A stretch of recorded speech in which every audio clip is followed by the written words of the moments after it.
Кудай буйруса, Бакен Гыдыкеева атындагы Жаштар театрында поэзия кечем өткөрүлүп даярдык көрүп жатабыз.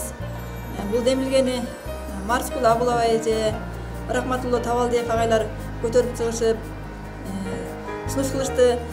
Мен дагы ошо максатым болчу, көптөн берки тилегим болчу, поэзия кечем өткөрсөм, китебимди чыгарсам деген. Ойлогон ойду кыстаган турмуш жеңип, бул күнгө чейин ошо шартым туура келбей, поэзия кечемди Борборубузга өткөрө албай жүргөнмүн. Токтогул районунда өтүп келген буга чейин. Токтогул районуна барып 2 жолу өткөрүп келгенмин. Анан ошо Борборубузда алгачкы жолу өткөрүп жатамын. Ширин Сарыгулова эже дагы ошо жаш актерлорду жиберем, сен ырларыңды окуп беришет, талантыңды азастан элге чыгара беришиң керек деп сунуш кылган. Ошо Facebook аркылуу Ширин эже жакшы сунуштарын жазып, жакшы кеңештер берген. Буюрса бүгүн ушу актерлордун баары келип, даярдык көрүп жатышат, театрлаштырып алып чыгабыз деп. Келечекке койгон чоң максатым бул ушу Марскул Абулова эже менен казак акыны Бөрүбай Оразымбетов агай ачкан Кыргыз-казак алтын көпкөсү деген адамий бирикмеде бармын. Ошол бирикмеде бир казак, бир кыргыз акынын ыр жыйнактары чыгып келүүдө. Ошого ырларымды чыгарсам деген максатым бар. Кудай буйруса, ырларым бышып жетилсе экен деп улам иштеп отуруп субак болду. Кудай буйруса, кыргыз адабиятынын, поэзиясынын өнүгүшүнө аз болсо дагы салымымды коштум. Эгер зыяным тие турган болсо ыр жазбай эле койсом деген максаттар болгон да. Анан бул тайталамдан келген талант болгондуктан ыр жазбай койгонго сен жан дүйнөң макул болбойт экен, көнбөйт экен агачы. Ал ошондуктан бул нерсени дагы өнүктүрөйүн деп максат койдум. Кудай буйруса, келечек үчүн жакшы ырларды жаратууга аракет кыламын. Ошо элге жагымдуу окурмандарым көп болсун, таланттуу окурмандарым көп болсун, ошо ырды баалап, ичинде жашап чыккан окурмандарым көп болсун, Кудайдан тилейм.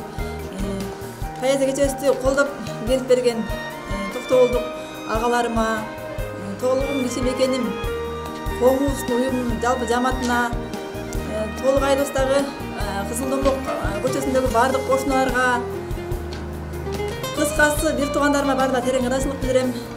Ар тараптан колдоо кылышып, поэзия кечем жогорку деңгээлде өткөрүшүнө бардыгы колдоо кылып жатышат. Арбаңыздар, урматтуу замандаштар. Бүгүн жаш акын Индира Алымбаеванын поэзия кечеси болуп атат. Бул кыздын чыгармаларында жакшынакай учкундар болгондуктан демөөрчү болуп, жардам берип, поэзия кечени өткөргөнгө баарлап киришип атабыз.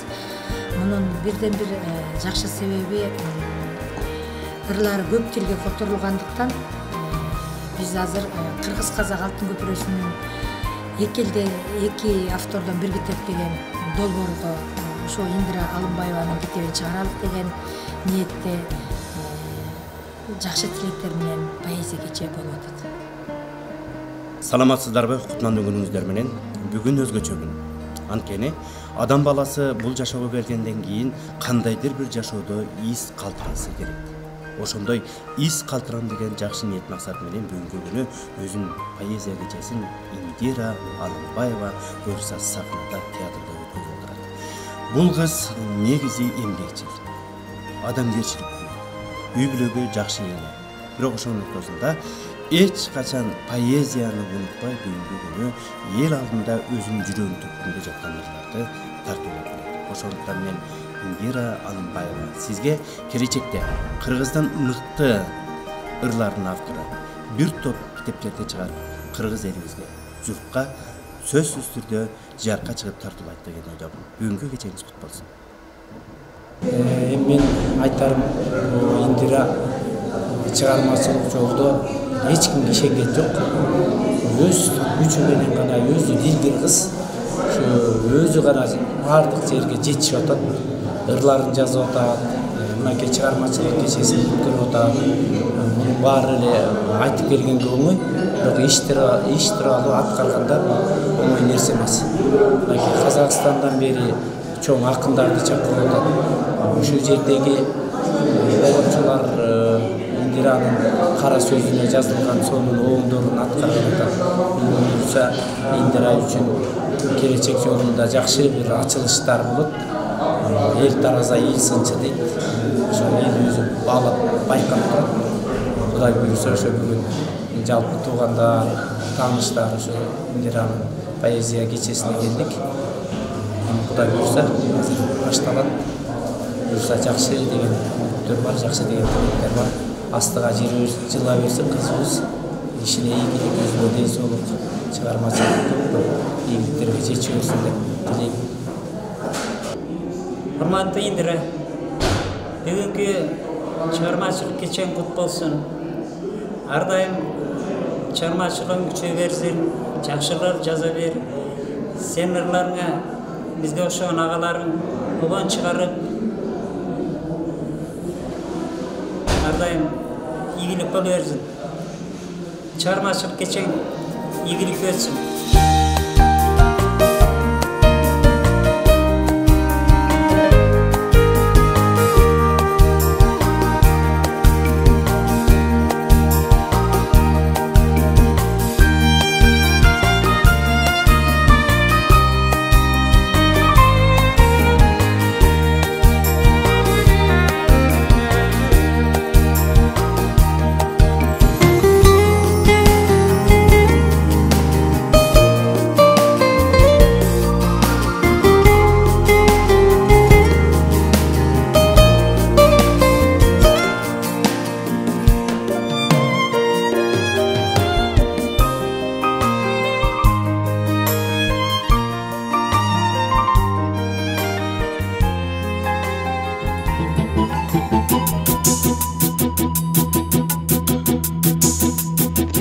Кыргызстандын Залкарулу, дүйнөгө аты таанымал белгилүү жазуучу, коомдук жана мамлекеттик ишмер Чыңгыз Айтматов. Негизинен кыргыз жана орус тилдерине жазган, анын чыгармалары түзелүү тилге которулган. Ал өзүнүн чыгармасына гуманизм жана бүткүл жандууларга улуу сүйүү жөнүндө өз идеяларын камтыган. Чыңгыз Төрөкулович Айтматов 1928 жылы 12 декабрда Талас облысына караштуу Кара-Бура районундагы Шекер айылында репрессияга туш болгон мамлекеттик ишмердин үй бүлөсүндө туулган. 1946 жылы Жамбыл шаарындагы Зоо ветеринардык техникумда, 1953 жылы Константин Иванович Скрябин атындагы Кыргыз мамлекеттик айыл чарба институтун бүтүргөн. 1956-58 жылдарында Москвадагы жогорку адабият курсунун окуучусу болгон. Согуш жылдарында Шекер айылында айылдык кеңештин катчысы, Райфин бөлүмдүн агенти. 1953-56 жылдарында Кыргыз мал чарба илимий изилдөө институттун эксперименттик фермасында зоотехник. 1958-60 жылдарында Литературный Кыргызстан журналынын редактору. 1960-65 жылдарында Правда газетинин өз кабарчысы. 1965-86 жылдарында Кыргызстан кинематографисттер союзунун төрагасы. 1988-90 жылдарында Иностранная литература журналынын башкы редактору. СССР президенттин кеңешчиси. 1991 жылдан элчилик кызматта болгон.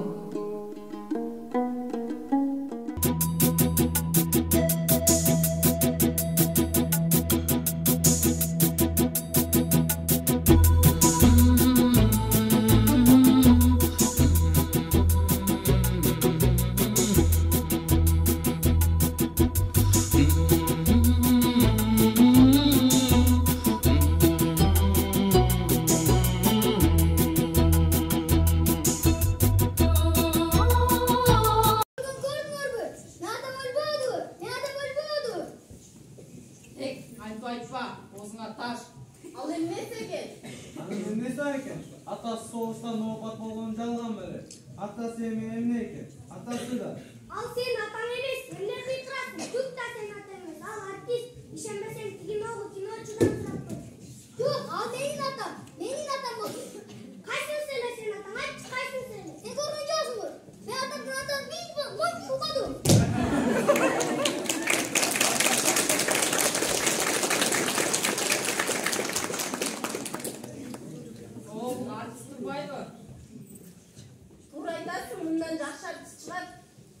Эй Жеңгүл, эмне шал боло отурасың я? Карабайсың тетиги балаңды.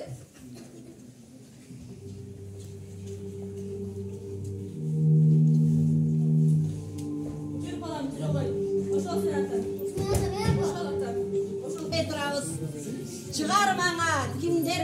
өлгөн жок. Kimler okup kim tasmasın görgön jok. Kırgız degen ulut jashap turganda. Çing'iz Aytbek, Çing'iz Aytbek, ölgön jok. Деген менен пенденин көргөн жокмун. Көзөн жокмун. Сиздей адам бир жаралат кылымда келечектин көрүп күндү. Акыл эске түрпүк болуп жаралып, алтын казык жылдызындай ажайып, жолун салып саманчыдай кетиптер Чыңгыз атам өлбөс болуп аталып. Чыңгыз десе кыргыз келер эсимде. Кыргыз десе манас турар четимде. Касиети дарып ит болуптур, чыгармасы дүйнө эти эске. Чыңгыз ата арбаңга башыра. Кыргыздардын бактысына жазылган сиздей адам тууну бийик көтөрүп намыска бек болгон экен башына. Кыргыз үчүн чоң тарыхты жаратып, жазуучуга эмгегиндей санатып, жүрөктөрдүн түпкүрүндө жашайдыр сыймык тамчуу урпагым бар талашып. Өмүр өтсө эл эмгектен эскерет деген макал бир өзүм бектелет. Чыңгыз ата өлгөн жоксуң биз үчүн түбөлүктүү чыгармалар эстелет.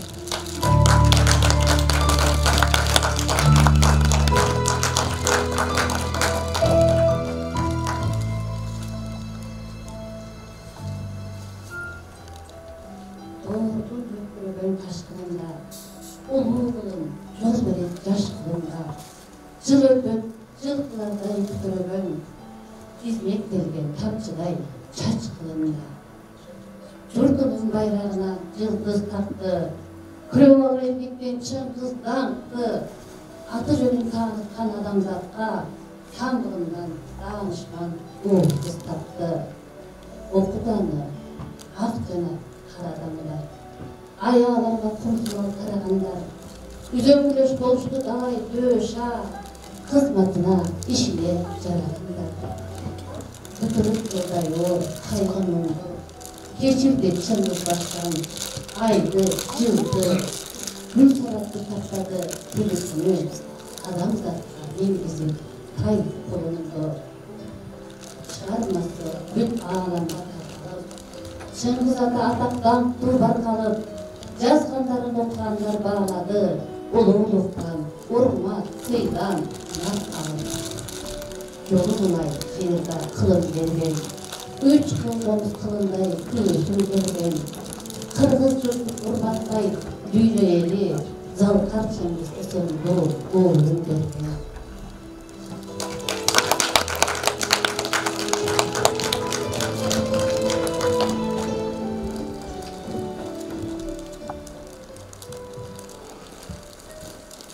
Чыңгызым, кыргызым. Чыңгыз десең, дүйнө тааныйт кыргызды, кыргыз десең, сурашат ал Чыңгызбы. Өз элинде Чыңгызыңды билбеген, мекениңдин маңкурттары чыныгы. Бүт дүйнөгө Чыңгыз атам таанытты, жамиласы канча адамды ыйлатты, ак кемеси, түнкү сугат ак жааны айтып турат, түгөнбөгөн талантты. Ботокөз булак, кызыл алма бетме-бет, белбирим Гүлсара жана Кыямат, бакыяна тоолор кулаганда деп жазып кетти кыргызыма баян кеп. Ак баранын көз жашы ыйлаган, эне жүрөк тынч албастан сыздаган, таш чайнарды атып кетти кокуй деп аяланга үнү жетип булган. Унутулбай кыргыз барда Чыңгызым, Чыңгыз менен өнөт, өсөт кыргызым.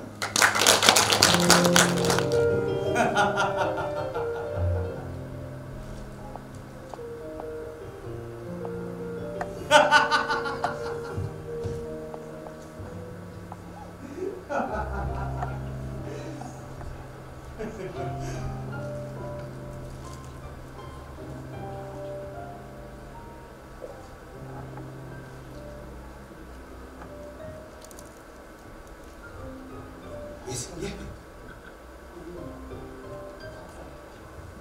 Esingdebi? Eküm. Köçede. Janaşıp basıp baratkanlarda. Ötken ketkenler göz kıramının karasa içine korstan var kaçsın. Gelişim. Akıl estü, öngdü tüstü ekenin oşondere bilçüsün, oşondere sesçüsün. Degen menen kandaydır bir demeye ah suyusuna keder olduğuna suçlu. Anı suyur için, anı açık edip süysem ne olmak?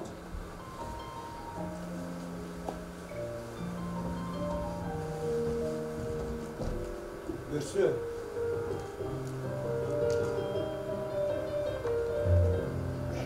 Mendinde ümit kütüp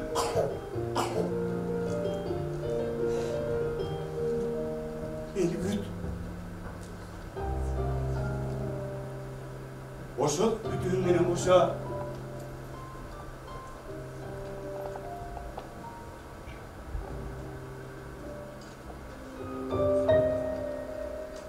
Kızlarımdan tartılma dedim. Talap kılıp gelgen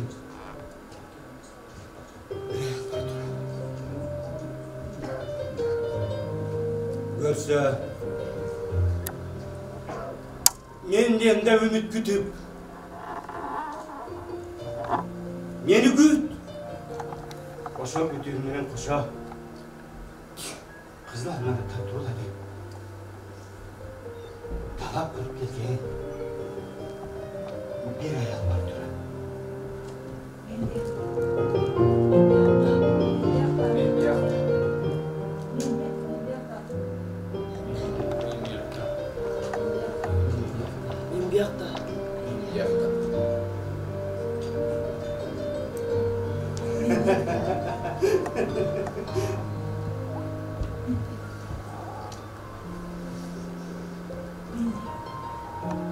Görse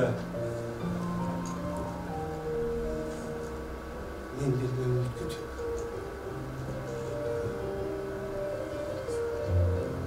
beni güt.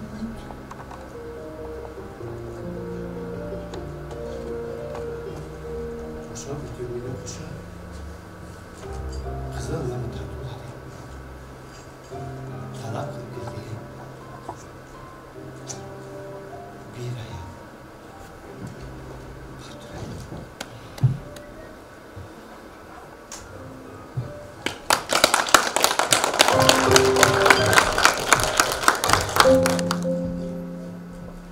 Salamatsızlar mı?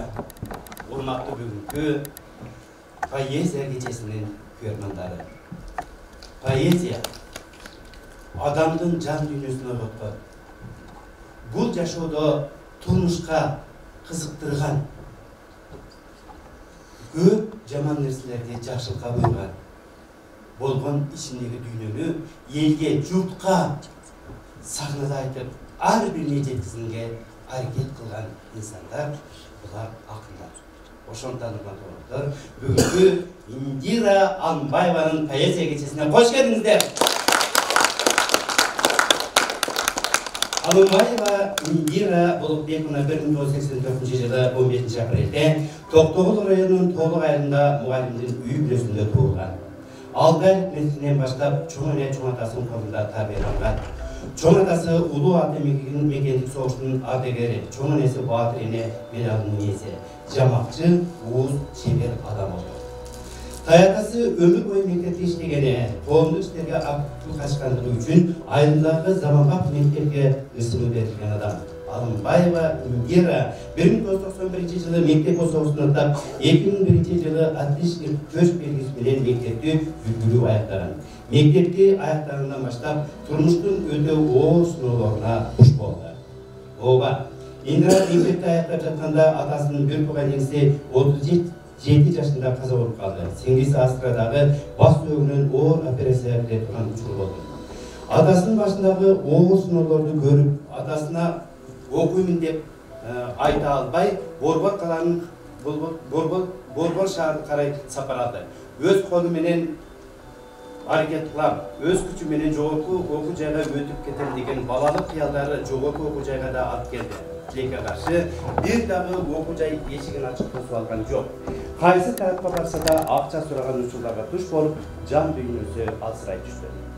Ошол учурда бүтүнсүз жерден таң калды да ала качууга туш болду. Эч тааныбай үй бүлөгө барып бир жерден баш кошуп турмушташганга туура келди. Bir çocuğun yüklüğünün oğlundan girip külü menен çıkıp жүргөн mezgilde singdisi Astra 18 yaşında operatsiyadan çıkpay kaldı. Azık Bey apası da 42 yaşında bütünsüz yerden düğünü menен kuşayıştı. Bu önündeki söğünün Respublika Orkanı'nın alçığı yer üçün oğur bolup tuğum arası da ay gününe çekmeyi görülüp bir ay boyu al da çarşattan. Oba durmuş uşunday. Ey takdir, meni ayarça, men yaşarım gerek. Meni aldılar sonun gündür tutturar. Aldınlar sözsüz gerek. Men bu sınırları götürüp, ocakkan, mağa güç kuvvet diye men alan olum gerek. Oba, men жақсы күндөрдү келерине ишенем. Жана күтөм. Men turmuşka ушунчалык кызуу эмес. Мени айланан жараткан деп 7 жыл жастык кучакта ыйлап жашоого болгон кызуусун жоготуп жиберди. Ортодон балалы болбой калышы мүмкүн деген чала сабат бир мет айынан айынан дагы бир топ сокку болду. Мен балалы болом, кыз болсо дедим мейли, мен алтын күтөм деп жаратканга 7 жыл жалбарып жүрүп, улуу кызы Нелия Жакүнү берди. Болгондо да бир кылаган кыз. Bir tane yere kızı, ikinci kızı ayakta kızları sallarına жетпей тұрып bir энергиясын kızlarına өткөрүп жатты. Ортодон экзамен тапшырып, жакшы бал топтоп, Жалалабад мамлекеттик университетине өтүп, сырттан окууга киришип, кыздары 3 ай болгондон кийин ишти баштаганга туура келди. Тубаса математика сабагынан күчтүү болгондуктан 2006-жылы өзүнүн айылындагы Таныша орто мектебинен жумушка чакырып, ошол жерден эмгегин баштайт. 2008-жылдан 2010 жылга чейин Төркөн айылындагы Асралик орто мектебинде математика мугалими болуп эмгектенет. 2012-жылы турмуш шартына байланыштуу Чүй областынын Сокулук районунун Жаңыжер айылына көчүп келип, Жаңыжер орто мектеп комплексинде математика мугалими болуп эмгектенип иштеп калат. Жеке ишкерлигин өнүктүрүү максатында соода тармагына өтүп кетет. Азарда иштеп жүрүп, Орлан қаласына жакын абалдуу турмушуна үйдүү болууга чечет. Турмуштун дагы бир сыноосуна туш болуп, 2017-жылы катуу ооруп жатып калат. Мамлекеттик кызматкерлер тарабынан колдоого алынып, кыздары бекер мектепке убактылуу киришет. Жылдап дарыгерге көрүнүп жүргөн мезгилде жердештери Нуриза Сагынбаева, Айнура Арыкова, Кайрыкүл Каратоктиевалар көрүп келишип, сен элдин батасын ал, элге аралашып, алаксы Майрамбек Осмонов акеге баралы, ырларына огон жазып берсин сураналы, айылга барып элден бата алып келели деп көндүрүшөт. Негетир ойлогондору 10 күндүн ичинде ишке ашып, алгачкы суу кечеси 2018-жылдын 4-ноябрында Кендик Канытанган айылында өткөрүлдү. Булактын көзүн ачкан сыяктуу алгачкы ырынан Майрамбек Осмонов агасы огон жазып өзү адам үчүнгө кызыккандыктан бир жырлардын автору. Алардын арасында огондурлары күтүү бар. Ата эне максатында Майрамбек Осмонов жаса, биз жоруктук аттууларына Венера Сагынбаева жазды. Аттууларына Сагынбаев, асылым аттууларына Кайрат Салмабеевдер огон жазган. Ошол эле 2018-жылы Ак деңиз Өлү булаты адаби жегинде пресс-катчы болуп иштеп жүрүп, ал тайпадан чийиктери мен де болып сынып күш қорғандарға қолдау көрсеткен деген изги тілек менен Аздекой қоғамды түркпес үндіртмесі негізінен Аздекой қоғамның емгесі менен айылындағы 1923 жылдан бері мұғалімдердің еңбегін бір жинақ қылып шығаруға жетішті. Үй бүлөлүү 3 қызы бар, 7 бір туғандың ең ұлысы. Учурда өмірлік жолдашы кайын апасы, кайын жукту чыгармачылыгы баалап ыр тараптан колдоо көрсөтүп келүүдө. Бүгүнкү күндө албетте өзүнүн орду, өзүнүн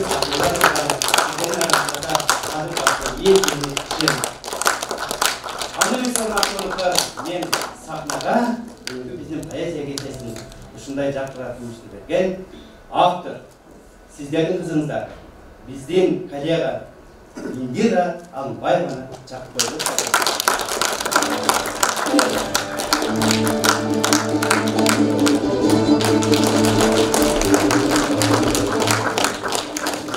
Арбаңыздар, мен күтүп, сагынып, элестетип жүргөн күнгө кош келиңиздер.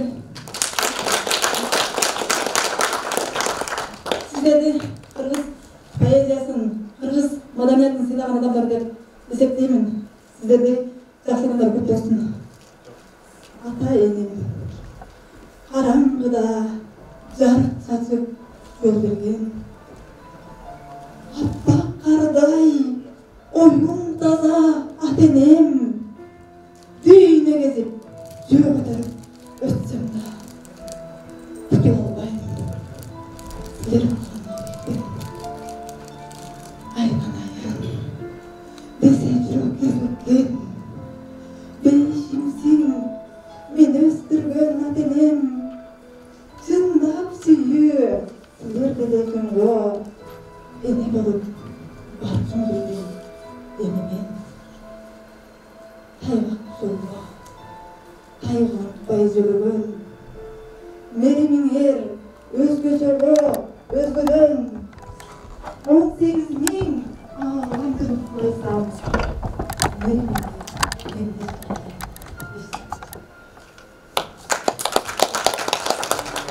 дарактын жалбырагын санагандай күн санап күтүп келем көрүнбөйсүң. Булуттан чыган суу жарыгындай турманак ойлоруман бөлүнбөйсүң. Күтөмөн күтө берем эч тачабай. Чыныгы бакытымдай сезилесиң. Агарса мейли агарсын бир тач калбай. Күтүү акыл күтөмөн кезилерсиң.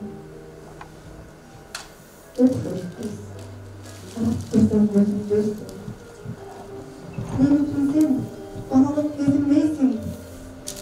Энесиң болсо эгер аспатоодой, ал өзүң карайсың, көрүнбөйсүң. Үмүтүм бар, ал оолуңдон жалындаган. Кыялым бар, сүйсөм дагы жалынбаган. Күттүргөндү жакшы көргөн жанаксың. Исине катып сыртына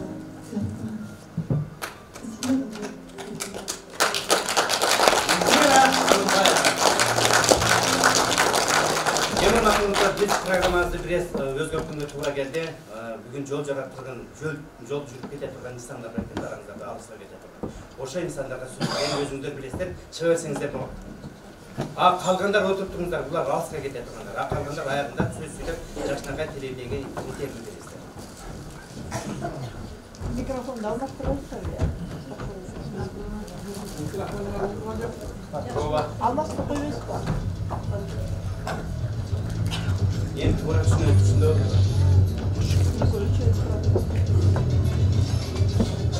Oradan gelip tuvalet üstünde karşıda vakit başkanları geleceğini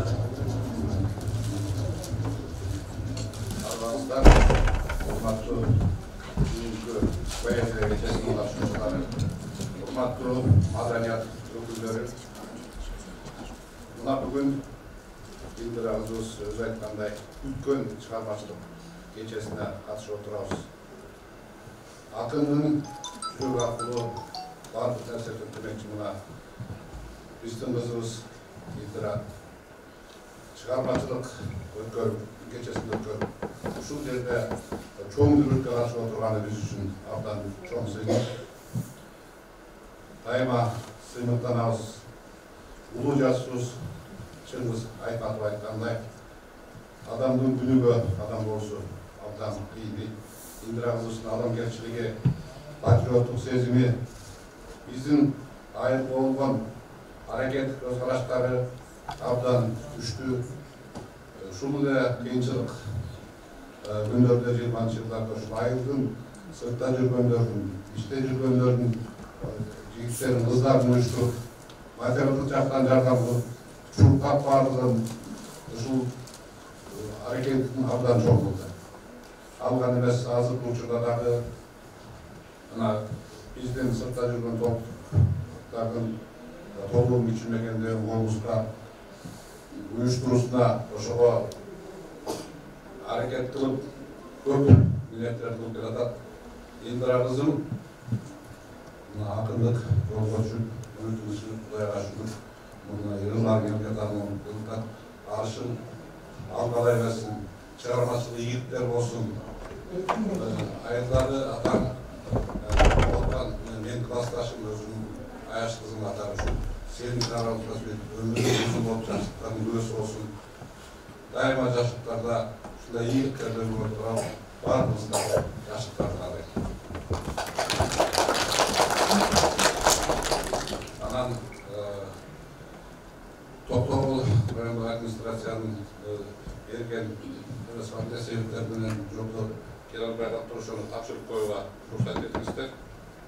Ардак грамота Алымбаева Индира Болотбековна Чукабаев атынан жазылган экен, ушуну мен тапшырып койсун.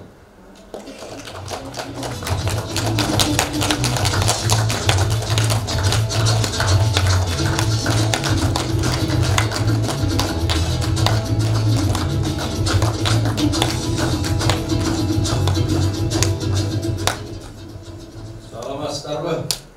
Бүгүнкү поэзия майрамына назыр өзүнчө ыр поэзия жанрына чээ салып келатат.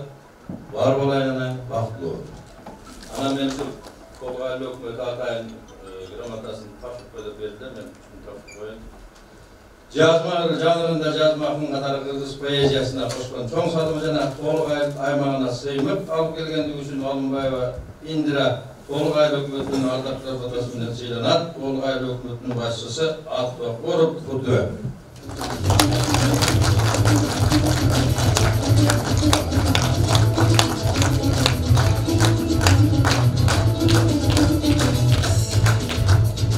Саламатсыздарбы, урматтуу поэзия көрөрмөндөрү, Индира Алымбаеванын колдоочулары жана кесиптештери. Бүгүн өзгөчө күн.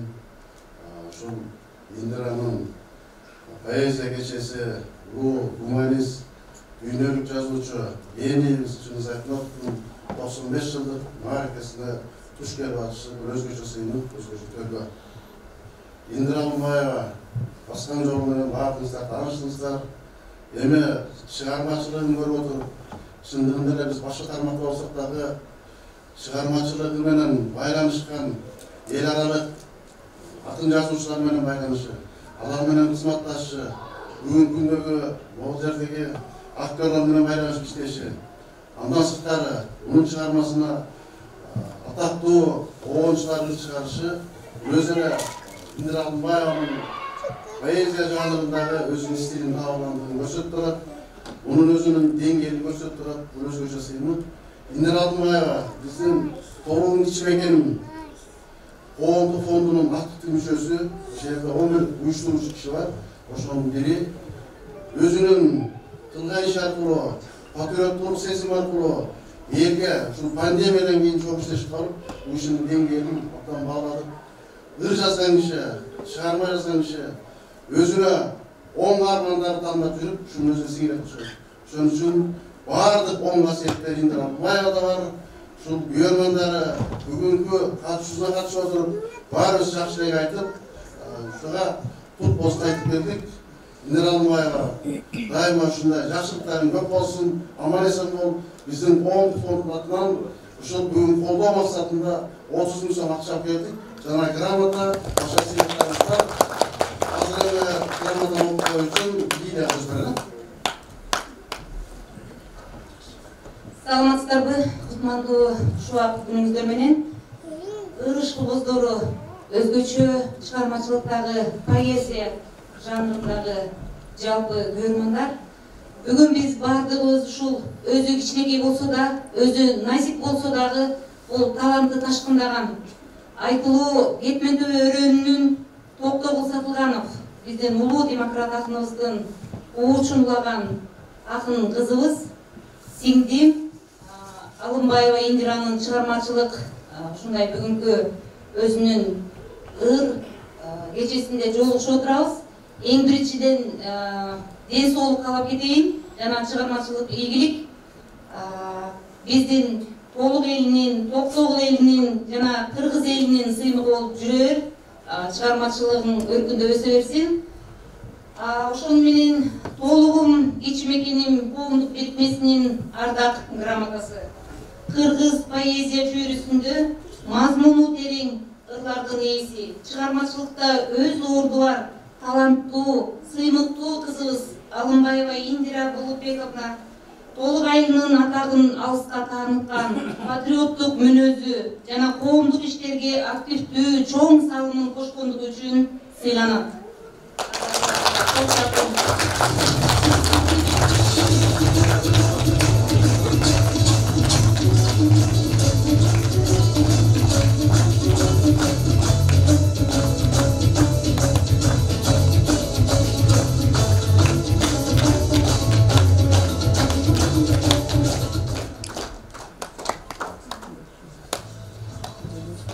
Саламатсыздарбы, урматтуу бүгүнкү кеченин көрөрмөндөрү.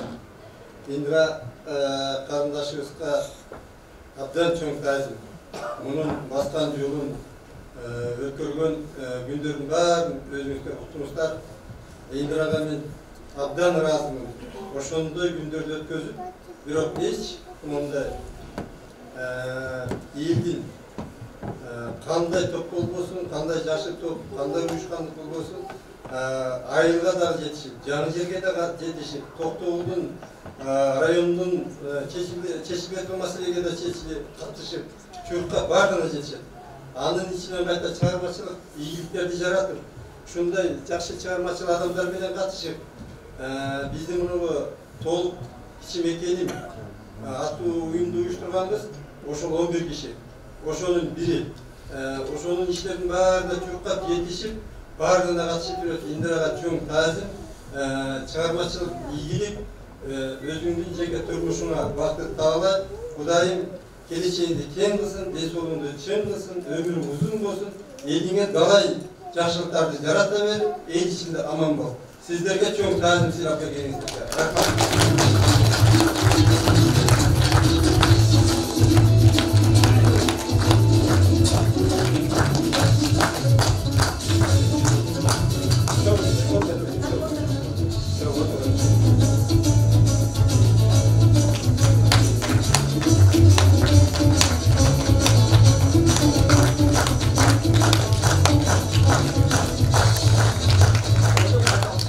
Сіздердің қызыңыздар жөнөкөй кыз эмес, өтө жөнөкөй кыз.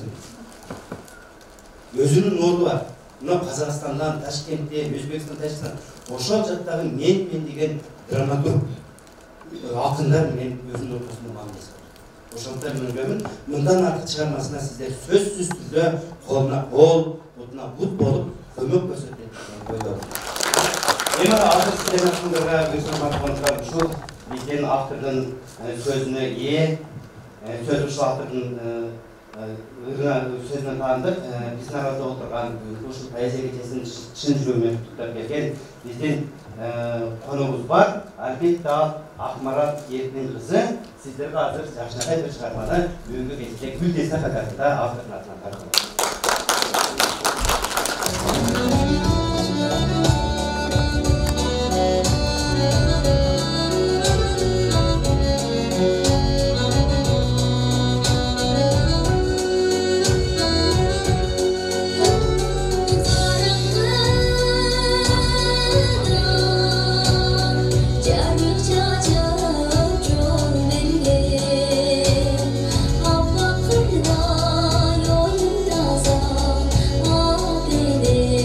Yo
Кыргыз Республикасынын эмгек сиңирген артисти Майрамбек Осмоновго таандык.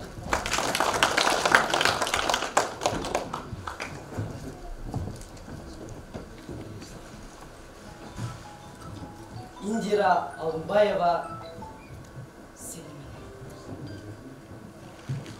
бактагы жалбыракмын дирилдеген, жан дүйнөм эч бир жанга билинбеген, таңдагы ак бубактай учуп барып, кайыкка сүзгүм келди. Мелмилдеп агып жаткан деңиз менен, асылым бир сүзөлүү кеме бизден. Ал деңиз турмуш жолу сыяктанып, сүйүүмө күбө болсун.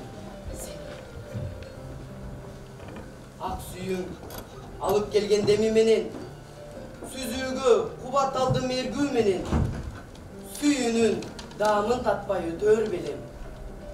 Кездешпей калсам эгер.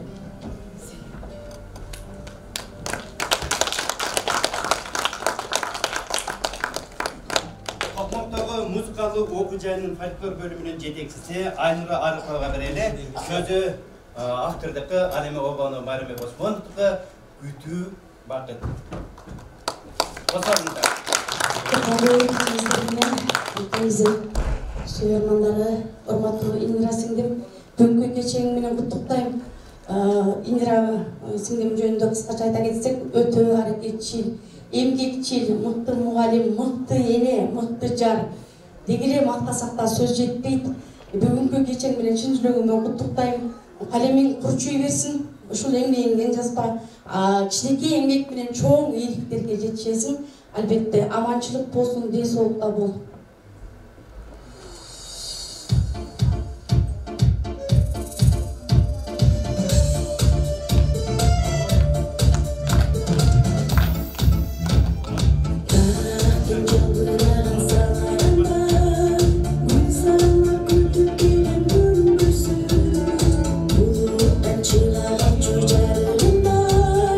Burgana kuyruğundan bölünmüşsün.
драма театрынын жаш актерлору сиздерге жакшы бир сахнада болот.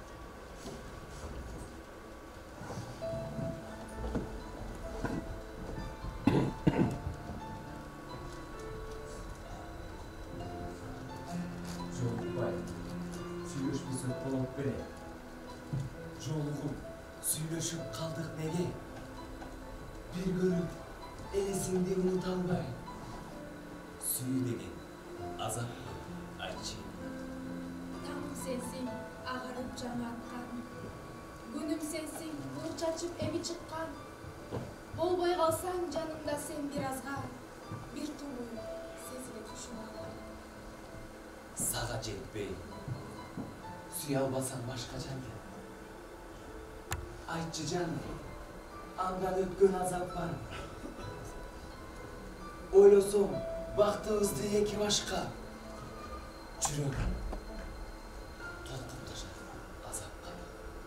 Тоолордон ийиктикти эңсеп турган. Сен менин аппак болгон шуңкарымсың. Кыйын кезде жолго мени таштабаган. Сен менин асыл Биз жолуктук.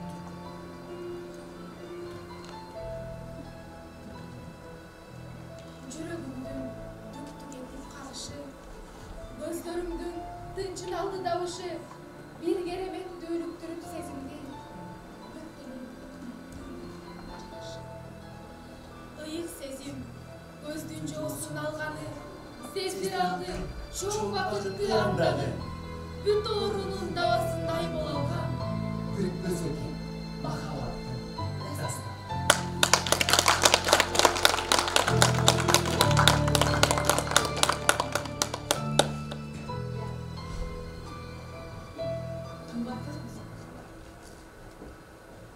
Мен Гүлназ. А сен бұл. Мен жығылсам, қолдың ал. Түне бойы меніменен бір болып. Дабасы сен, қолдың да. Сыноолорун көтөр албай тагдырдым, мен уйкусуз далай таңды атырдым. Ыйлап калсам, кошо ыйлап мен менен, мен жазсам, көр болдум сабыр. Білесің бе? Сендік болып жаралып, тағдырыма жете албай келем. Саптарымды аярылбай демі, бір қылышса, сыздайтын жүрем. Кымбатымсың, кыйбасымсың, поэзия. Қаламгерге аманатсың бағласа. Чын жүрөктөн сені сүйгөн асылдар қарегіндей аяқ тұтар қараса.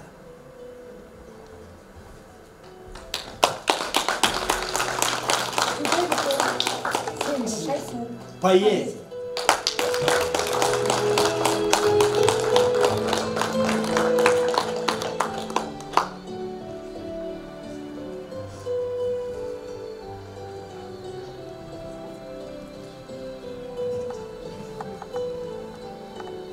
Индира Алымбаева түрөлүк.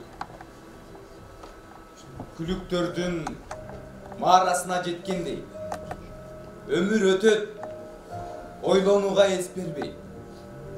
Ата канат 5 күндүк бул өмүрдө жакшы сөздү сүйлөйлүчү чектебей. Көр тирлик, көр оокат алышып, өзүм менен өзүм чуркап жарышып, көп азгырып дүнүйөнүн түбүнө жете албасын кайышып. Жолоочунун жолун окшоп тар жолдо шүгүр кылып келтирели көп тобо, ажал келип колдон алса кокустан, жетишпейбиз жакшы ойду ойлого. Ошондуктан түрүүлүктү даңктайлы, түрүүлүгүн чындыгында чоңолжу. Саламатсыздарбы, урматтуу коноктор, Индиранын кечесинин күйөрмандары. Эмесе Индира бүгүнкү чыгармачылык, ийгилик чыгармачылык, кечең ийгиликтүү өтсүн сага чыгармачылык ийгиликтерди каалайбыз. Дагы үй-бүлө менен ден соолукта бол. Мындан кийин да ушу элиң үчүн, жериң үчүн ушу чыгармачылык ийгиликтериң арбий берсин, сага чоң ийгиликтерди каалайбыз.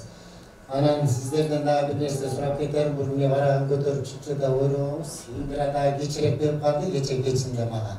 Шуну чыгарып, менин оборума жазылган ырдан берип коюңуз деп. Аракет кылып түнү менен чыгарганга аракет кылдык. Анан кечирим сурайм сиздерден. Бул жаңы чыкты, мен өзүм жатташка да үлгүрбөй калдым. Туура түшүнүңүздөр.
Ощагут моя надежда.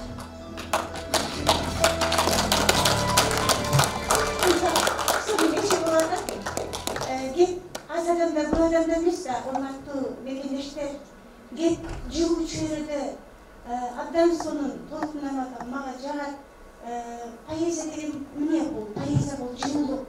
Мұндай жаштардай қырғыз елі тұрғанда, сен жаштардай поэзияны жаратты өресің, жақшы адамдар бар үшін біз жашаймыз да, жақшы адамдар бар үшін біз күліп, таза бір ұчқыл поэзияларды жаратамыз, ақын ошонысы менен бақыттылуу жашоодо. Бұл жашоо ошон үчүн акынга бир мындай бир сулуу жашоо, красота, жашоо бул баары өзүнчө поэзия менен элдер жыргасын. Сен бактылуусуң сиңдим. Рахмат.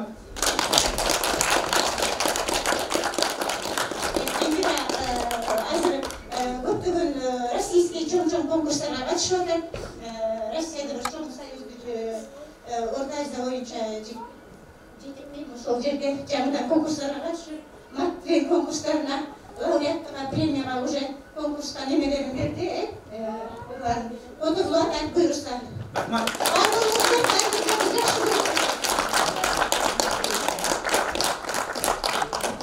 Күнүңүздөр менен ооба Индира, сен өтө бактылуу мына айылдын ардактуу инсанысың, ардактуу ушунчалык бул дүйнөдө элес ушунчалык алтынысың.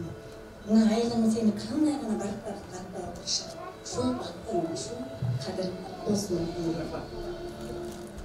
Индира Алымбаева айылым. Аппак кары алтынга окшогон. Айылым бар кереметте жик болгон. Жайындасы өтө кооз киримдей түркүн түстө көрөм бизди. Мөңгүсү бар илечектей кооздолгон, чокусу бар акка бактай кой койгон. Кышындасы чана тепсек көчөдө, алар бизди коргобойсуй болгондон. Жашоо билчү кантамырга окшогон, шыңгыр аккан буага көп зоолордон, карап туруп эргүү алам ар дайым.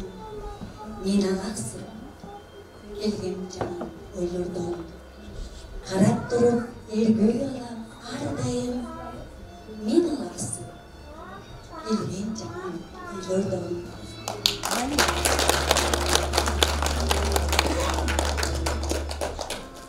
Жолоочумун ашуу ашкан, кыр ашкан, нелер гана өтпөдү экен буаштан, арыстандай айбат берип тосалдым, ишенгенин буттан чалса абыстан. Болдум каарман, жомоктордо жашаган, ак сүйүүнүн анык даамын таталган. Эң кызык күн болгон болсо өмүрдө, ошол күндү бакытым деп атагам. Бейдим ак мендей көрөм бардыгын, ачкым келбейт бирөөнүн сыр сандыгын. Бул ааламга бир келүүчү конокпуз, ошондуктан сыйлашалы асылым. Индира Алымбаева.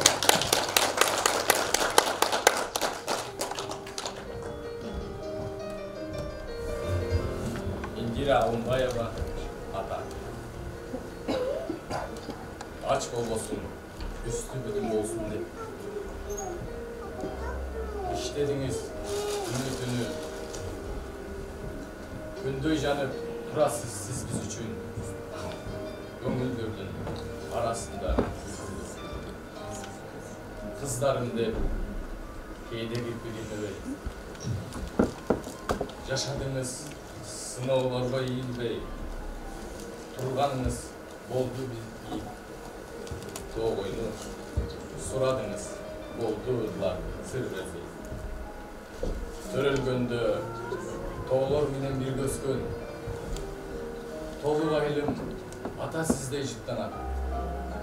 Алыс жерде ата сизди эстесем, алмайым бийик тоомун бир да.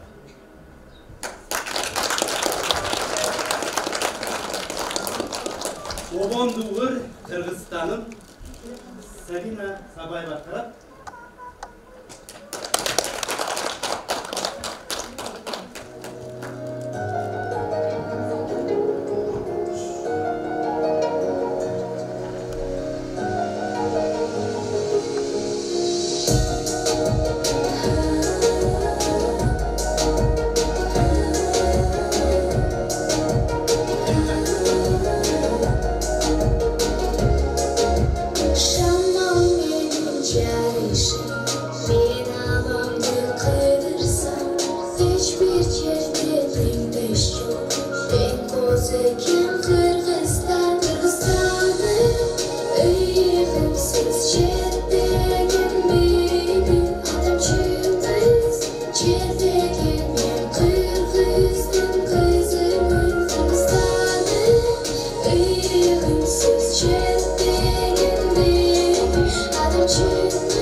Sağındım. Aktörler karat.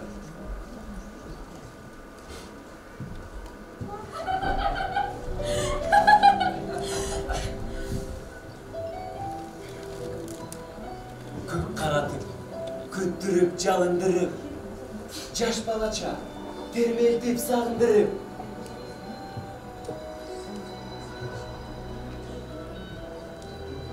Бізге оқшып, дарақтылықты саңғы тартып, таладағы өңнен азды чаңғырықсып, балжанда сені күтіп сағынуда.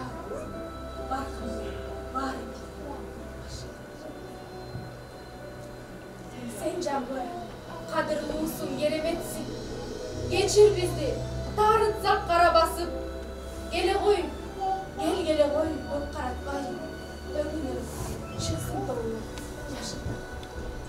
Biz dağı, Yaşıl tatkan toğunu görüp, toğurdoy, biyittikti, söz kılar.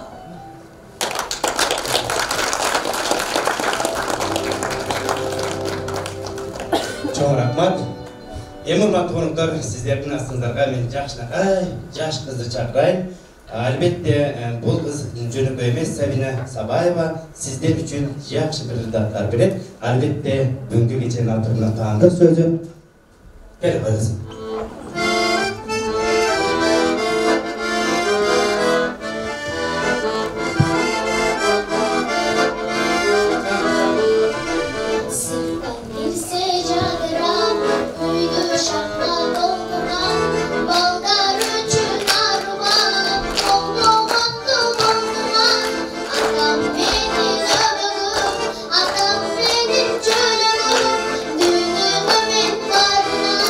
Siz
жакшы көрөм.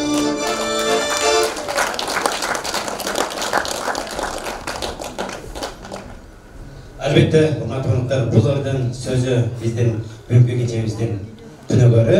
Ал эми аткарган кыз бул Жакшынакай Фатима деген кыз болду. Мен ойлойм, келечеги кенен астында көрдүңүздөрбү? Жогорудагы азыркы ырдап жүргөн бүт Айчүрөк, Динара бардыгы эле ушундай жаш кезинен чыгып, бүгүнкү күнү өзүнүн ордун тапкан. Биздин Фатима дагы буюрса, Алымбаеванын сөзүнө жазгандар менен өз ордун табат деген ойдобуз. Күндөр өтөт. Учкан куштай зымырап, жаштыгыбыз андан калбай алыстап. Күндөр келе минус сайын тереңдеп, кайран жаштык кайдан кылышып. Ооба, кандай гана жандар сулуу болбойт, кандай гана аттар тулпар болбойт.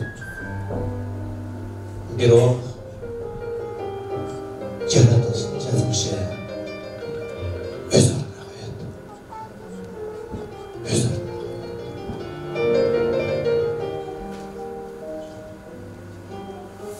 Индира Алымбаева.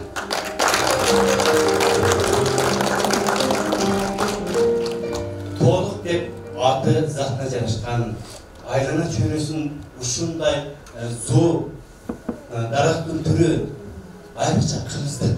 Эсиңиздерде, кымыздыкты жугуп жеп, анын дагы менен тойбой балалык кез ошол жакта өтүп, албетте бүгүнкү күнү борбордон орун алып, өзүнүн айлана чөйрөсүнө жакшы инсандарды чогултуп, болгон өрү менен эриш аркак болуп, батып бараткан күндүн кызыры менен алманын кызыры дал бир моментте жугушуп тургандай, Абылова дагы буюрса, Абылбекова дагы мына ошондой кыздар менен жугуштушуп, бүгүнкү күнү быйыл сахнада. Азыр сиздердин артыңыздарга мен Акман Бекботоевди чакырайын. Ошол тоолугум деген ыр бар экен, ошол автордун каршысында тоолугум деген ырды угалы. Кезек сизде. Саламатсыздарбы, урматтуу бүгүнкү кеченин катышуучулары. Индира жөнүндө айтып бардыгын бүттүк. Индирага толук ак жол. Ушул жолго киришип калдым. Интегине чейин чыгып, келечекте кыргыздын атын дүйнөгө тааныткан биздин Чыңгыз агабыздай чоң салым кошкон кыздардан болсун. Ар дайым жолун ачык, жолдошуң кыдыр, жолуң шыдыр болсун. Эми киндик камтанган жер, айылдын аска жоолору, тоо борундагы мөлтүрөп аткан булак суулары жана айылдын көз жоосун алган түркүн гүлдөр, мына ушулардын баары элестеп, балалык күндөрдү эстеп, айылга бир ыр чыгарды элем, ошону угуп коюңдар.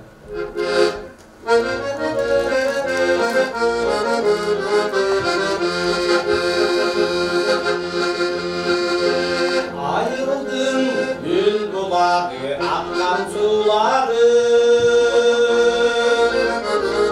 асмандагы бүркүттүн чачаңчы туулары,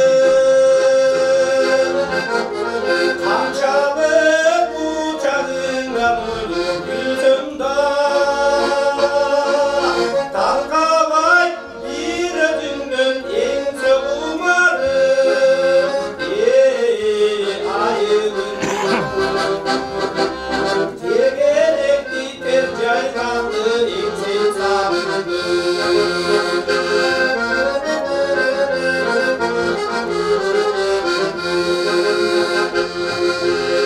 Аралап арчаларың асказулуру, балалык күндөрү сенден чоңойду, биндик каны тамган жерим азылайбы, кымыздыгын эңсеп сагындым,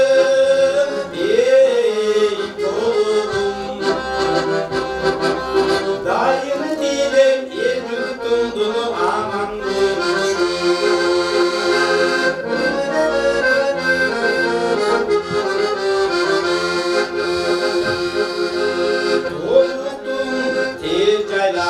Saldırına basın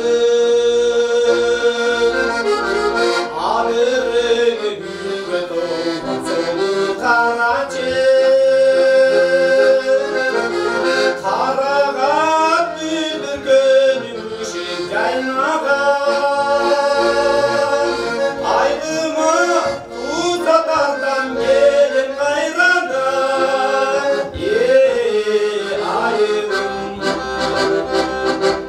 Tuğranı cerim toluğundu için sarıldı Toluğundu tok toluğundu için sarıldı Rahmat. Aradan andan beri yıllar öttü. Okudum bir ok tane bilbeğin göktü. Cakkınım ilesine askırdı. Sakınıç esukeli, etçülükte. Azır men alıstanın kızmat ödüp, al gündür mezgil kıyam közdün ötüp. Asençe engek denip kızlar bilen tavırlarga tazmen жүрсеңдер. Eva Hanbayeva, gezek sizler. Can kızım, apa kendi bakıpla, olup çolap arığa, ama bol bunlarında, bolup bağırırlar.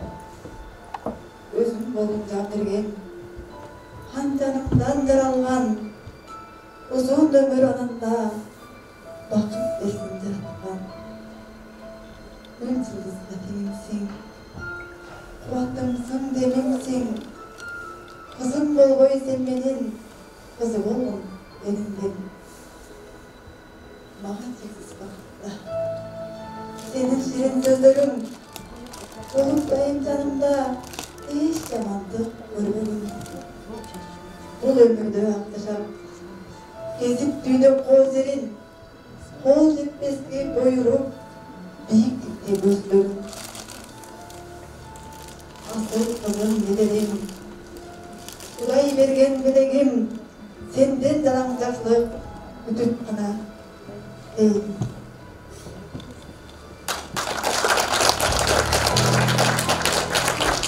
Demek Indira men jarman kеттiniz. Bugün urmatlı konuklar buyursa sizler şu kızınızlardı bizden kollegаны урматтап сыйлап беріп отырсыздар. Дағы бір жол чоң рахмат сіздер қатындар. Чоң рахмат. Мен айтайын дегенім адам баласы бұл жашауда барғандай қиыншылыққа түсті. Бирок барына бөлек. Бүгін ғайла жоқ. Анткени ал болса да Кудайдын бөлөк. Мен ойлаймын, қандай ғана жолдарды баспады.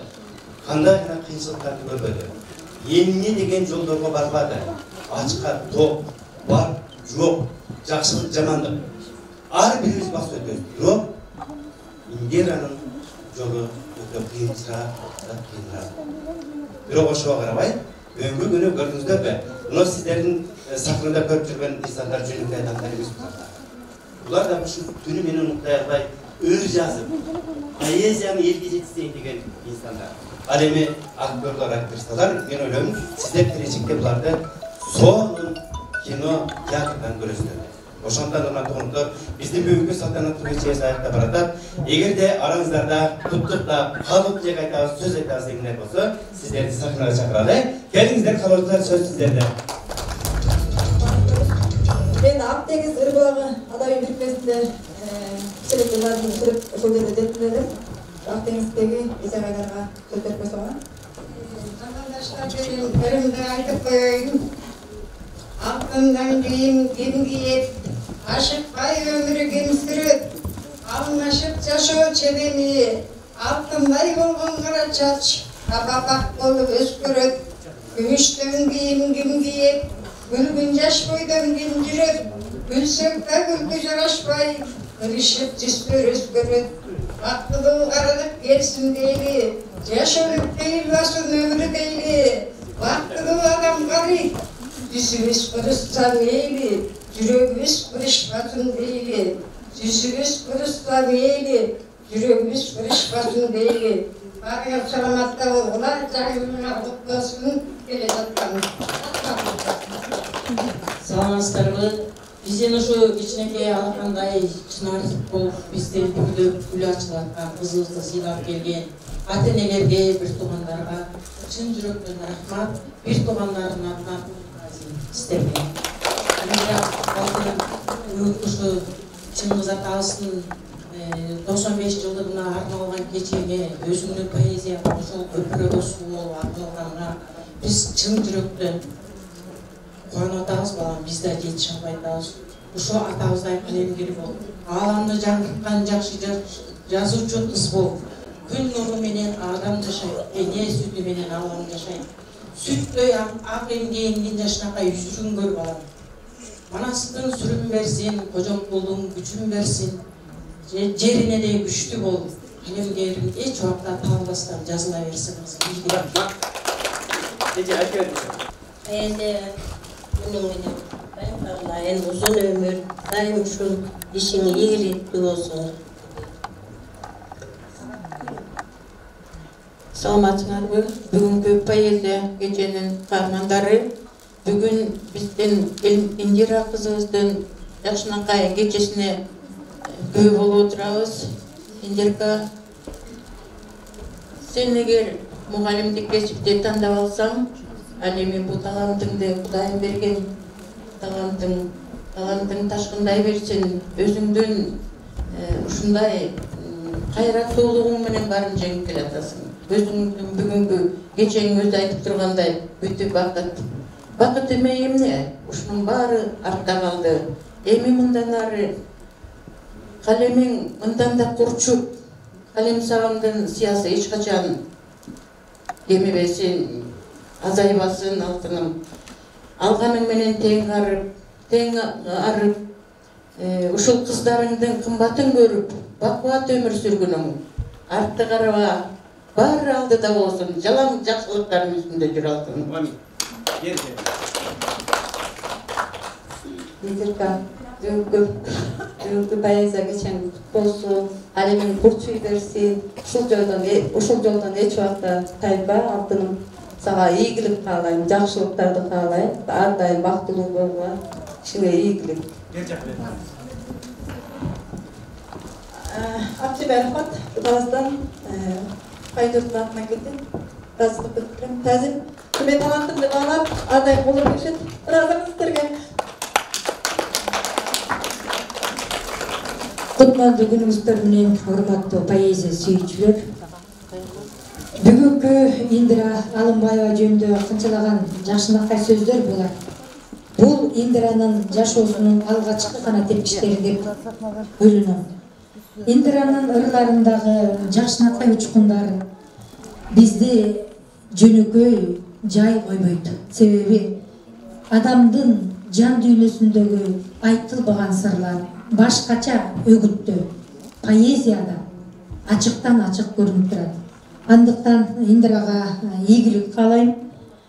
Дагы айта кетүүчү нерсе, эл аралык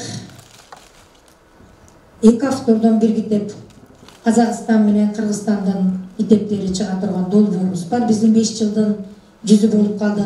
Ушуга биздин Индира кызыбыздын ырын Кудай аман койсо быйыл киргизелик деп турабыз. Жаңырган жылы апрель же мартта ушу Индиранын 2 автордон бир китеп деген жакшынакай китебин жарык көрөт. Ошого дагы алдын ала чакырам сиздерди. Бар болгой алтын кыз, ийгилик жана сени жамдап жүргөн жакшы адамдар сенин энергияңды эргүүңө эргүү кошо берсин.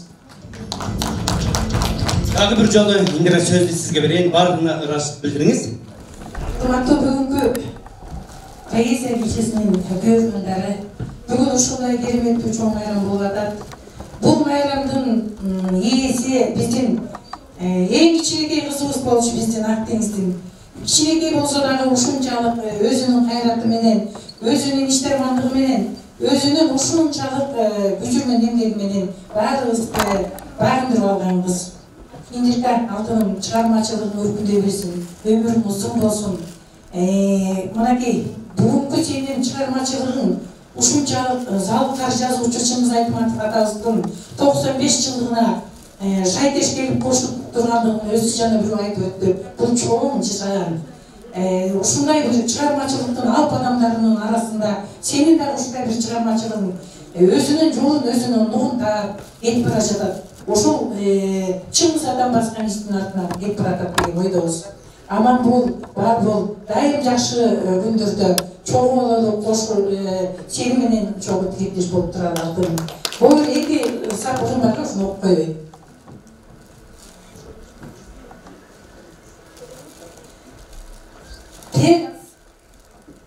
Пегас деген канаттуу сүйкүмардын камчыланып келесиң инжир акын, мээнетиңе дөөлөтүң шайдеш келип, жаш муунга жасадың изге басым, бир топ тилге ырларың которулуп, түркүн элде кыргыздын билсин атын, тилегеним дайыма талант куту жылдыз болуп чекеңде жаркырасың.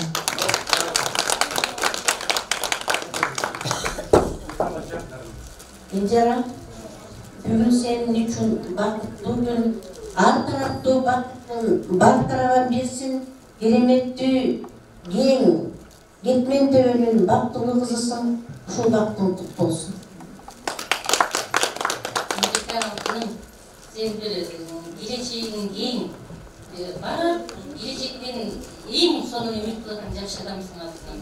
Сенин бүгүнкү жакшы кадамдарыңды, өзүңдүн жерлештериң жакшы баарын айтып өттү. Сен жакшы адамсың алтыным. Мен айткан сөздөрдүн баары айтылып өттү. Мен бир гана ырып бек боюнча жакшы адамдарга дейм. Мени кет шалгасың көңүлдө. Дайсакта адамды азаттан күмүш алтын сыноо үчүн жараткан, байлык бийлик убактылуу нерсе экен, ак пейилдүү мүнөз берсин жараткан, бир өмүрдү көңүлүңдү шат кылып, бир өмүрдү жашайлчы ак жүрүп, бардыгына таза аяр мамилең баалап билген турса экен жактырып, маанай жаркып кишинеде күлгөнүң, бейпил жашоо, бейиштей жер жүргөнүң, бакыт жолу босооңду байырлап, бар айлансын бардык жагы дүйнөнүн. Акыры бир күн жооптуубуз теңирге, ак жалгасын ансыз кыска өмүрдө, кемчиликти кечиришип жашоодон, о адамдар, кир чалгайлы көңүлгө.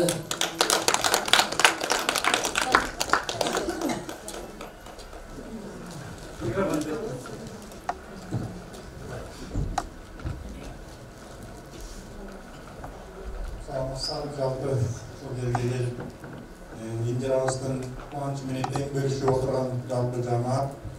Индира ушул күнү сенин ушундай кубанычыңа тең бөлүшүп атканына мен өзүм кубанатам. Сен менен сыймыктанып жатамын. Келечеги кең болсун. Кудай таалам сага ушул кичинекей бир талантты берген экен.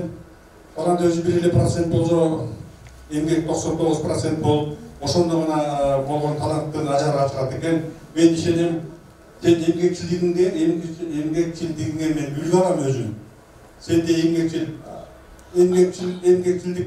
эмгекти жасасаң, ар тараптан бардыгынан жасайсың. Келиштетсең дагы, соодада болсо дагы, калемди курчутсаң дагы бардык жактан сенин эмгекчилдигиң көрүнүп турат. Келечегиң кең болсун.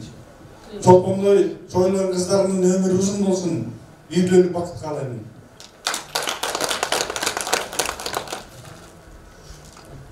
Индира ага ийгилик, баарынан кичүү, сенин баарынан кичүү, менен кичүү сен элең.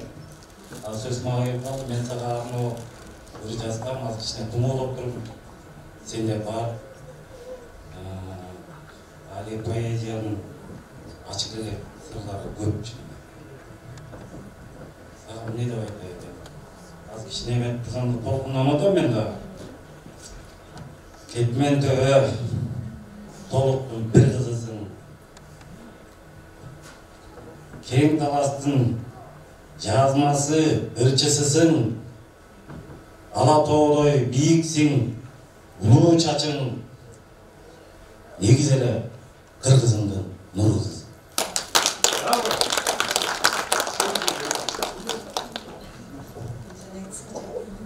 Мен эмне дер элем? Мына бүгүн кандай гана соң, кандай бир керемет, кандай бир ажайып. Индирада өтө да айтып кетишти. Бүт мактоосу мактоо жарашат. Баардыгы сага жарашат. Бар бол, бактылуу бол, алгалап, бийиктей бир тарта. Сіздерге Алла разы болсын. Ар бир айтылған сөз ырғыздар адамдың жүрегінің түпкіріне жетіп, сіздер өбөлгө жібер болып түрткі болып жатасыздар. Сіздерге рахмат, чоң рахмат. Ишиңиздерге ийгилик.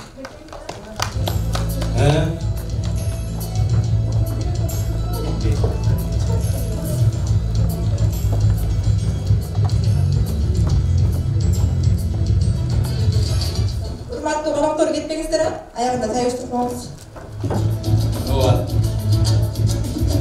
Мен ойлаймын да, Гера, Кыргыз драмда филармонияда өткөрсөң деле, мисалы үчүн, толуп келген залдын ичинен ушунча адам чыкпайт. Көрдүңүздөр бе? Мына улам барышып атат да, сен бактылуу. Кош келдиңиздер. Саламатсыздарбы? Бүгүнкү Индира алтын кызыбыздын ушу поэзия кечесинин коноктору Индира алтыным калемин курчуй берсин. Индира өзү мындай айта келгенде мыкты эне, мыкты мугалим, өзү ак көңүл, ак пейил, ушунчалык эмгекчил, кандай жагынан мындай баалап айтсак жарашат да. Индирка алтыным ушу ар дайым ишиңде ийгиликтер болсун. Ушу кечең кут болсун, алтыным калемин курчуй берсин. Ден соолук, үй бүлөң менен бактылуу жашоодо жаша. Сага биз болгон жакшылыктарды каалайбыз. Аягында бересиз. Дүйнө сулуу дейт. Дүйнөнүн сулуулугун, арулугун, астуулугун, бактылуулугун, баалуулугун, сүйүүсүн атындагы жүрөккө катты жашайт дейт. Ушу жүрөктөн жүрөккө жеткен ырлар жаралып экен. Булардын жан дүйнөсү жарык этип, сүйүүгө болгон, жашоонун баалуулуктарына болгон адамдар Индира талантын жарык этип жана берсин. Чыгармачылык ийгилик. Кутман күн баарыңыздарга. Индиреже чыгармачылык кечеңиз кут болсун. Эмне дейт элем, сиз дүйнөдө эң бактылуу айым экенсиз дегенде айткым келет. Эмне дегенде, өзүңүздүн күчтүү жагыңызды табып, ошол нерсе менен кызмат кылып, өз миссияңыз менен жашап жатат дегенди билдирет. Ошол нерсеге абдан кубанам. Буга бир мисал кылып айта кетчү нерсе, сиз Новосибирскийге барып, 3 ай иштеп, бир участокко акча кылгандан кийин айткансыз, мен барышым керек, Улзаданы турмушка узатышым керек, эне ордуна эне болушум керек депчи. Ошондон билем, сиз эч убакта баягы материалдык жакты тандабайсыз. Ар дайым ушунчалык адамгерчилигиңиз бийик, өзүңүздүн баягы бул чыгармачылыктан билем, албетте. Бул көп каражат алып келбеген жумуш, бирок бул сиздин жүрөгүңүзгө жакын болгондуктан ошол нерсе менен жашап келесиз.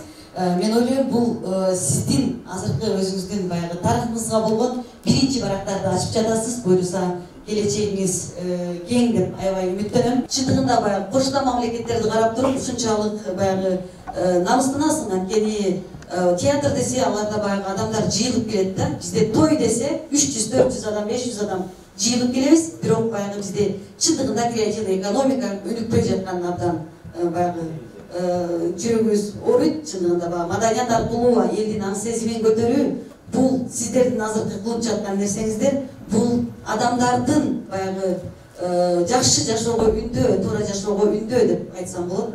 Чоң рахмат, Индиреже, чыгармачылыгыңыз өнүгө берсин. Индиреже, сизге чыгармачылык ийгилик каалайм. Мындан дагы чоң жетишкендиктерге жетишиңизге тилектешмин.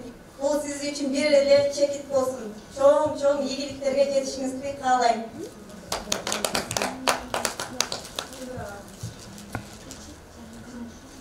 Күнүңүздөр менен урматтуу бүгүнкү жакшы кеченин күбөлөрү. Мен Индиранын классташым. Бардык кесиптештери жагынан, туугандары жагынан Индиранын жакшы жактарын айтып кетишти. Мен классташ катары, классташ жагындагы эң жакшы сапаттарын айтып кетсем, бардык жактан.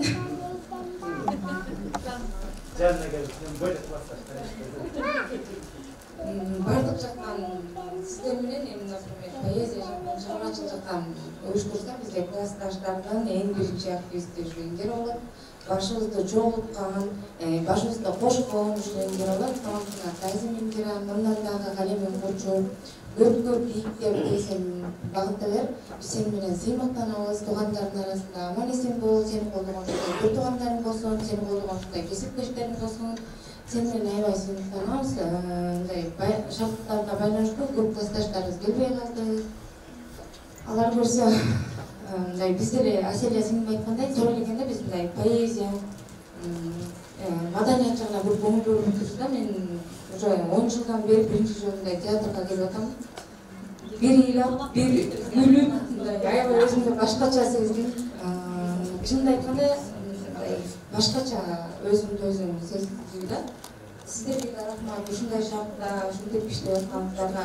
Сиздер бири-бириңиздердин колдооңуздар үчүн гана ушундай таланттар чыгып, таланттар ташып ашып турат деп ойлойм. Рахмат сага ушундай эң колдогон жакшы кесиптештериң бар. Өзүң аман эсен бол, бала аман эсен болсун, биз сени менен сыймыктанабыз.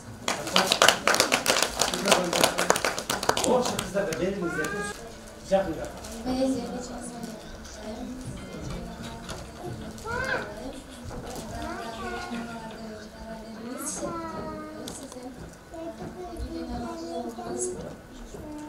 Рахмат,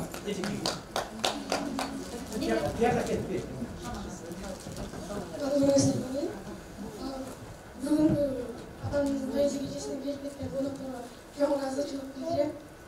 Апа бактылуу болуңуз, тебирлүү болуңуз.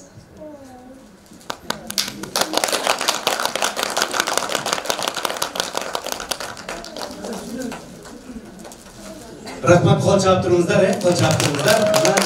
Индиранын айлана сүйлөтүндө адамдар бар, билдер албетте сиздер беш сахнада тургандар, анан албетте биз бирге иштеген кесиптештер. Сиздер байкадыңыздарбы, сахнага чыккан ар бир адам аял заты, кыз болсун, келин болсун, апа болсун, эркектер болсун, эмнегедир көзүнө жаш алып калып деп айтып атат. Бул Индиранын жакшылык жагына болсун, жакшылык жагына болсун. Бериңиздер.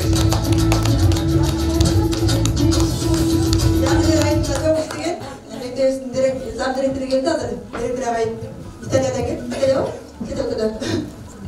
Талай кезде кесиптешип болот. Бул Жагыдыр айылынан Сокулуктун эң мыкты шайыр апалары.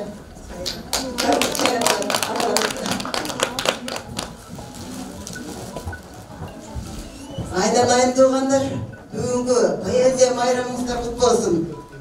Бүгүн аябай толкунданып, ташып, ушунчалык сыймыктанып, Индира үчүн аябай бир мына көкүрөктөгү кептик болгонсуп бир ушундай кубанып турам. Мындай бир майрам күндө болсо андан да жакшы болмок. Индира үчүн сыймыктанабыз. Индирага батабызды берели деп ушу атайын жаңы жер айынан келдик. Эми мындай да Индира үчүн канча сонун сөздөр айтылды. Биз эми кайталап эле убакыт ала бербейли. Биз эми ушуга келечегинде бакыт тилеп, ден соолук тилеп, аманчылык. Бул бүгүнкү жана бир кишиңер айткандай чекит эле сенин келечегиң астында, сенден чоң нерсе күтөбүз. Индира, ушу чыгармачылык кечени куту болсун артынан. Ушу бүгүн заман кыйлас жакындарың келип отурат. Эки тараптан кайындыктын көркүмдөрүң деген сени колдогондордун баары келип отурабыз. Ana бүгүнкү кечең жөн жерден өтүп аткан жок. Акыркы кийип жашынакайдын ондай маданият үйүндө театрда өтүп атат. Бул да бизди сыймыктандырат. Өзүң билесиң, сенин кечең менен эч калбайбыз, дайыма келебиз биз. Жаңы жерден шайыр апалар дейсиң, шайырга кошпой бизди. Биз ага нечеге апалар адеп ахлакты, каада салтты элге жайылтып жүргөн апалар болобуз. Жүздөк кечирип, Анан сени баары сыйлап атышат, сыйлык жак болгон менен сыйлык жагат. Сени баарыбыз сыймыктанабыз. Анан ушу апалардын атынан мен айтарым, ушу Киев атындагы театрда канчалык кут кирсе, сени дал ошончо кут кирсин. Ушулар айтып аткан каалоосу деп тилектин баардыгы азыр ойнойм деп ата беребиз, ошонун баардыгы сенин бала чакаң менен үй бүлөгө туш болсун дейт элем. Анан көңүлүң дайыма ток болсун, душмандын айылы жок болсун. ошол жана айттым ошо канчалык тирсегиңе да ошончо койсун деп. Анан жалпы элге тынччылык, аманчылык каалап кетет элем. Ошо дайыма кыргыз элим ушундай поэзияга жүрөгүбүз тигичине эргитип, көзүбүздү ачкалы. Азыр бир кыз айтып кетти, 10 жылдан бери бир эми келдим деп. Биздин отурган турпаттар эч калбайбыз эч нерседен. Театрда бирдеке бар экен десе жүгүрүп келебиз. Жана биздин дежурный келип коюшат. Бүгүн кечине уккан үчүн элечек формаларыбызды алып келгенге жетишпей калдык. Болбосо биз дайыма кыргыз форма менен чыгабыз да. Анан телевидениеде тактырдым, алтын корду бербей эле элечектер менен каалай отурчу элек. Бүгүн эми кечиримди кийинки кечең өткөндө сөзсүз кейипкер сөзсүз ырдап беребиз. Шайырга кошпосоң шайыр болобуз дегендей. Анан ошо башыбыз эсен болсун, жалпы эл ынтымагыбыз бекем болсун. Күнүгө үйүбүздө, ар кимибизде түгөнбөгөн жакшылыктар эсен болсун дейт. Индирага омейин деп коелу, жакшылыктар көп болсун.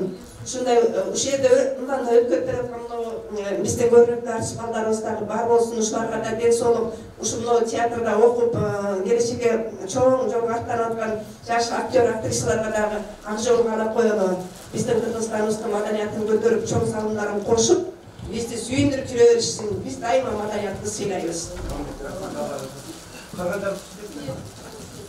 Биздин Иранын эки тараптан менен биз мугалим бирчети кайрат болуп, талкаш болуп, биз толтурубуз.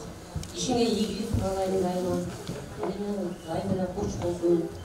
Окуткан балдарында өзүңө окшогон токтоодун тоголорунун көбү армияда жет. Ишиңе ийгилик дайыма. Ден соолукта болуп, биздер менен калсаң аман эсен.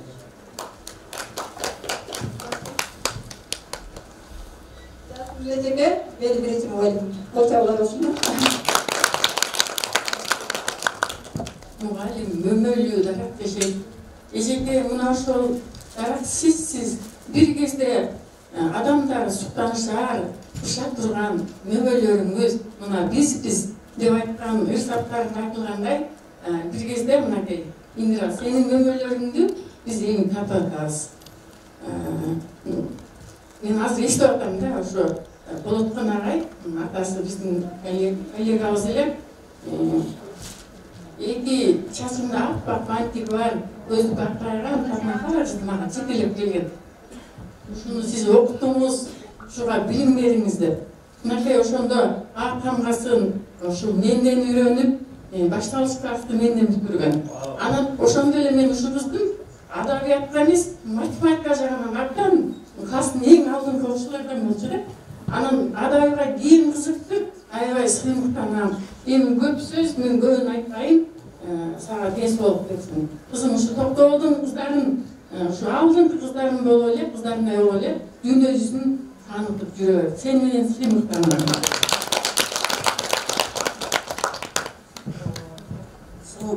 Саламатсыздарбы, урматтуу Индира Болотбековна. Бүгүнкү чыгармачылык кечеңиз менен чын жүрөгүбүздөн куттуктайбыз.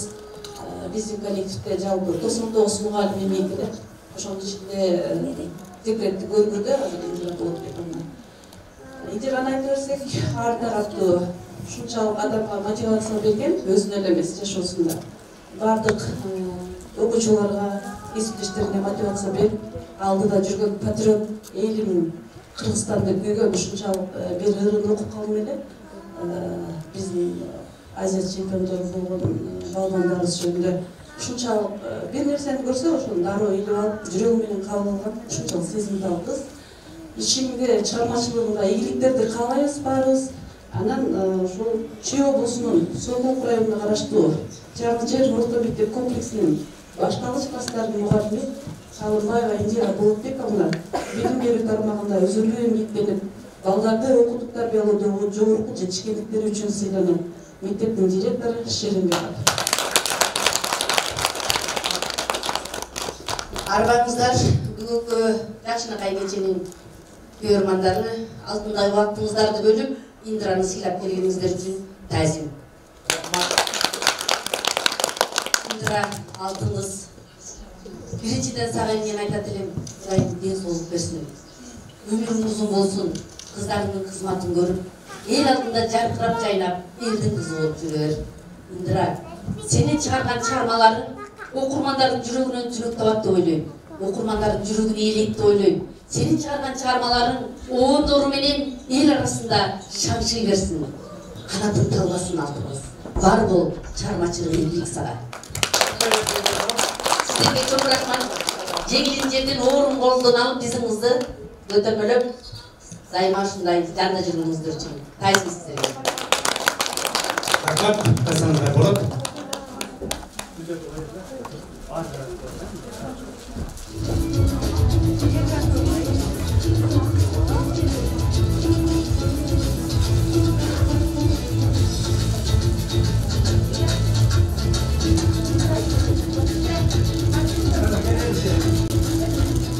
Aktörler, aktristler çıktılar sesler gel, canıma geldiler. Barınızlar. Emir Batı konuklar, men жоғарыда айттым ғой, шынымен гармонияда өткізеді, қаншадан кестеді, қанша кешелерде өткізеді, қанша жашықтарда жүреді, жолушыларда. Бирок мындай кеш аса. Бүгін мен дагы жол айтайын. Мен қалып айтсам сіздер өзіңдер де көріп отырсыңдар. Мен өзімнен баштап жаш актерлер, кыздардын барлығы негедік көз-өзбен жаш алып ушундай жаш.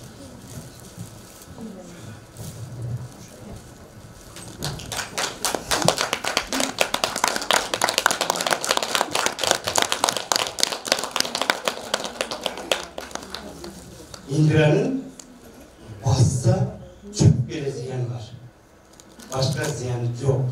Oşandan ırmaklı жалпылықтар, бүгін ырмақтан сыйлап келгеніңіздерге дағы бір рет ұшыл сахнада тұрған барлық актер, ақындардың, автордың атынан дағы бір жол сіздерге денсаулық, үйгілік, бақыт. Барыңыздар, араңыздарда мұғалімдер, ақындар, ұғатпаймын ба, шығармашылық иелік. Жаңы жылда сіздің жүрегіңізден дағы жаңылыққа жарыла берсін. Әлемі көрушілер зал толып, сіздің кешеңізде көтеріліп, дайыма қолыңызға қол, бұтыңызға бұт болсын. Бүгінгі кешеңізді қолдап келген ұрмақты ақындар, актерлар, актрисалар, ежелер, барлықтарға замандаштар чоң рахмат. Бұл рахмат біздің Индираның жердештерінің атынан, кесіптештерінің атынан, жана жеке өзім атынан өчөң разылық білдіремін. Ошонымен бірге ЛТР каналы, андан кейін дағы бір канал келді. Бакенко Букеваның жалпыш жерде қызмет қылған, свет қойған жігіт, сахнында бірген жігіттерге дағы бір жол қол жапыңыздар, рахмет. Андан кейін азыр кече бүттілеп айтпайсыз, кече уланып қайсы жақта сіздер азыр мынау кеченің бір қол жабересіздер телевидениеге. Бұл жерден шыққаннан кейін, бұл жерде жақшынақай бір жөйлі бар, чайхана бар, ошол жерден дағымсыз кетіңіздер. Бүгінгі кечеге келгеніңіздерге рахмат. Дайыма біз сіздермен жақсы күндерге кездескенге Аллах насip етсін.